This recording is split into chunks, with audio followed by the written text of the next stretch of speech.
જૂનાગઢ માંગરોળ તાલુકામાં લોકોને આધાર card update કરવા માટે સરકારી ઓફિસોના ધક્કા ખાવા પડી રહ્યા છે। લોકો સવારે 6 વાગ્યાથી મોટી લાઈનો લગાવીને ઊભા રહેવા મજબૂર બન્યા છે। આધાર કાર્ડ અપડેટ થતું નથી, જેના કારણે લોકોને ભારે હાલાકી વેઠવી પડી રહી છે।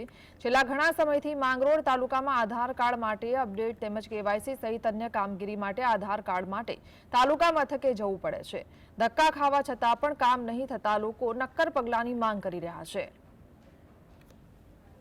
आधार कार्ड अपडेट करवा माटे धक्का खाऊं छूं अने मारो आधार कार्ड हजी अपडेट थयुं नथी। आ तमने ए सुविधा छे के आपणी आ किट वधी जाय तो अमारा जनता माटे फायदो थाय छे अने अहींयाथी महीना दिवसथी धक्का खाऊं तो हजी अपडेट थयुं नथी अने 30 जणाने ज ले छे अने बधाय लाइनमां बेठा छे अने लाइनमां बेठवा छतां पण अमारो वारो आवतो नथी। 30 जणाने ज ले छे अने अंदरथी मना पाडी दे छे। आधार कार्ड लिंक करवा माटे हूँ आव्यो छूं, बरोबर नंबर लोड करवा माटे तंदीथी धक्का खाऊं छूं अने टोकन 50 ज आपे छे अने कामगीरी ओછી